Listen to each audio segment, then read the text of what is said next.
வணக்கம் மகளே. நம்ம இன்னைக்கு இந்த வீடியோல என்ன பார்க்க போறோம் அப்படின்னா, அழகான ஈஸியான ஒரு டேஸ்டியான முருங்கைக்கீரை பொரியல் எப்படி பண்றதுன்னு தான் பார்க்க போறோம். வாங்க மகளே, அதுக்கு என்னென்ன தேவைன்னு சொல்லி முதல்ல பார்த்துடலாம். ஃபர்ஸ்ட் துருவி வச்ச தேங்காய் பூ, சரியா? அப்படியே கருவேப்பிலை, அப்படியே பூண்டு பொடியா கட் பண்ணி எடுத்து வச்சுக்கோங்க. அப்புறம் வெங்காயம் கட் பண்ணி எடுத்து வச்சுக்கோங்க. அப்புறம் சின்னதாக ஒரு காஞ்ச மிளகா ஒரு 3. அப்புறம் நல்லா ஆஞ்சு வச்ச முருங்கைக்கீரை நல்லா ஆஞ்சு தண்ணியில் கழுவி எடுத்து வச்சுக்கோங்க. அப்படியே கையோட டேபிள் சால்ட்டு, கடுகு பருப்பு, மஞ்சத்தூள், அப்புறம் ஆயில். சரியா? வாங்க மக்களே, இப்போ உடனே டயத்தை வேஸ்ட் பண்ணாம எப்படி பண்ணலான்றத உடனே போய் பார்க்கலாம். அடுப்பு நல்லா ஆன் பண்ணிக்கிங்க. அப்படி ஒரு கடாய் எடுத்து வச்சுக்கோங்க. எடுத்து வச்சுட்டு கடாய் நல்லா காயட்டும்.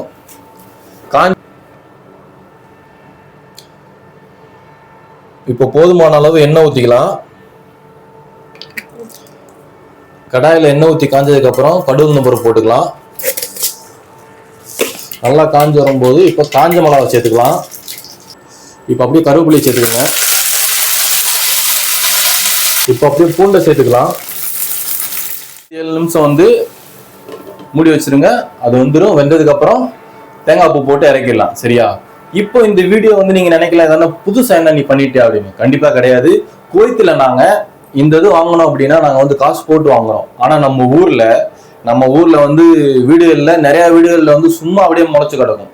நீங்க எல்லாம் நினைச்சீங்க அப்படின்னா ஆஸ்பத்திரிக்கு போகாம இருக்கிறதுக்கு, நல்லா ஹெல்த்தியா இருக்கிறதுக்கு நீங்க என்ன பண்ணலாம் அப்படின்னா, ஃப்ரீயா இருக்கு உங்களுக்கு, போங்க 2 கீத்தை உடைச்சு நீங்க பாட்டுக்கு இந்த மாதிரி பொரியல போட்டு சாப்பிடுங்க. இது சாப்பிடுற மூலியமா உங்களுக்கு என்னென்ன நன்மைகள் அப்படின்னு நான் சொல்றேன். உங்களுக்கு பிடிச்சிருந்தா எடுத்துக்கங்க. சரியா? எல்லாருக்குமே தேவை, இந்த காலத்துல மக்களுக்கு எல்லாருக்குமே தேவை. இப்ப கண் பார்வை கம்மியா இருக்கு, கை வலிக்குது, கால் வலிக்குது, நோய் எதிர்ப்பு சக்தி ரொம்ப கம்மியா இருக்கு உடம்புல அப்படி நீங்க ஃபீல் பண்ணீங்க அப்படின்னா, அதாவது நரம்பு இழுக்குது, ரத்த சோர்வு இருக்குது, உடம்புல விட்டமின் ஏ இல்ல, சி இல்ல, அப்புறம் கால்சியம் இல்ல அப்படின்லாம் நீங்க ஃபீல் பண்ணீங்க அப்படின்னா எங்கேயுமே நீங்க போக வேண்டிய அவசியம் இல்லை. இதை வர்றதுக்கு முன்னாடி நீங்க தடுக்கலாம். அதை எப்படி தடுக்கலாம் அப்படின்னா, இந்த மாதிரி ஒரு அருமையான ஒரு முருங்கைக்கீரை பொரியலை போட்டு சாப்பிடுங்க. மிஞ்சி போனா எத்தனை 4 இருந்து 5 நிமிஷம் தான் ஆகும். அழகான ஈஸியான முருங்கைக்கீரை பொரியல் ரெடி. சரிங்களா? இதே மாதிரி நீங்களும் வீட்டுல பண்ணி சாப்பிடுங்க. அதாவது ஹெல்த்தியா, நல்லா வெல்த்தியா, சந்தோஷமா நீங்களும் எங்களை மாதிரி ஹாப்பியா வாழுங்க. சரியா? இப்போ தேங்காய் பூவை போட்டுக்கோங்க. குக் ஆயிருச்சு. 7 இருந்து 8 நிமிஷம் தான் குக் ஆயிரும். அவ்வளவுதான். தேங்காய் பூவை போட்டு இறக்கிடலாம். அருமையான ஈஸியான டேஸ்டியான முருங்கைக்கீரை பொரியல் ரெடி. சரியா? இந்த வீடியோ உங்களுக்கு பிடிச்சிருந்தா மறக்காம கீழே இருக்க கமெண்ட் பாக்ஸ்ல கமெண்ட் பண்ணுங்க. நீங்க இன்னும் நம்ம வீடியோவை சப்ஸ்கிரைப் பண்ணாம இருந்தா உடனே போய் சப்ஸ்கிரைப் பண்ணுங்க. மறக்காம மேல இருக்க பெல் பட்டனை தட்டி விடுங்க.